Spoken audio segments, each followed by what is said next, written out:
न तळता फक्त 4 चमचे तूप वापरून मस्त दाणेदार चुरमा लाडू कसे बनवायचे ते पाहूयात.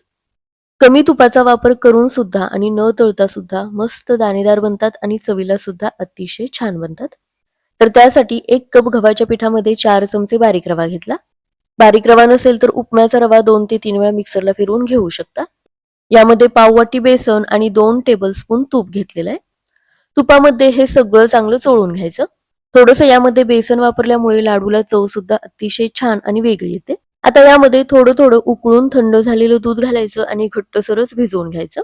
जास्त सैलसर न करता घट्टसरच हे आपल्याला भिजवून घ्यायचे. त्यामुळे अगदी थोडं थोडं दूध घालूनच हे मळून घ्यायचं. आता ही कणिक भिजत न ठेवता लगेचच याच्या चपात्या करून घ्यायच्या. तर रोजच्या चपातीसाठी आपण जितका कणकेचा गोळा घेतो तेवढाच इथे मी घेतलेला आहे. आता याची आपल्याला जमेल तितकी पातळ चपाती लाटून घ्यायची. लाटून घेताना पीठ किंवा तेल लावायची गरज नाही. अलटून पलटून असंच हे पातळ लाटून घ्यायचं. तर साधारण इतकी ही पातळ चपाती मी लाटून घेतलेली आहे. तवा चांगला गरम करून घेतलेला आहे. गॅसची फ्लेम एकदम मंद ठेवायची.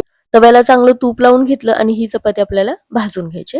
या चपात्या आपल्याला अगदी कडक होईपर्यंत भाजायचे. त्यामुळे मंद आचेवरच अलटून पलटून हे भाजून घ्यायचं. म्हणजे अगदी कडकडीत चपाती भाजून तयार होते. पराठा जसा भाजून घेतो त्या पद्धतीने उलथण्याच्या साह्याने असं भाजून घ्यायचं. दोन्ही बाजूला थोडं थोडं तूप लावून घ्यायचं आणि या पद्धतीने सगळ्या चपात्या बनवून घेतल्या. आता या चपात्या पूर्णपणे थंड झाल्यानंतरच याचे आपल्याला तुकडे करून घ्यायचे. पूर्णपणे थंड झाल्या की अगदी कडक होतात आणि त्यामुळे मिक्सरला सुद्धा अगदी व्यवस्थित बारीक अशी पावडर बनवून तयार होते. तर हे पहा, अशा मस्त कडक चपात्या झालेल्या आहेत. अशा व्यवस्थित भाजून घेतल्यामुळे यामध्ये दूध वापरून सुद्धा हे लाडू 8 दिवस छान टिकतात. फ्रीजमध्ये जर स्टोअर करून ठेवले तर जास्त दिवस टिकतील. तर सगळ्या चपातीचे हातानेच तुकडे करून घेतले. मिक्सरच्या भांड्यामध्ये हे चपातीचे तुकडे काढून घेतले.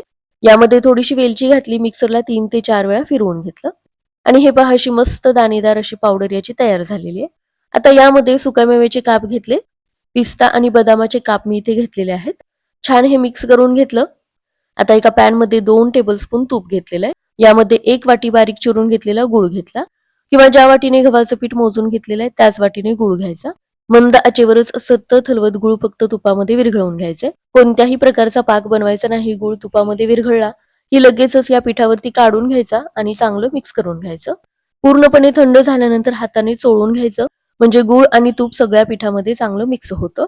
आता हलकसं गरम असतानाच याचे लाडू बांधून घ्यायचे.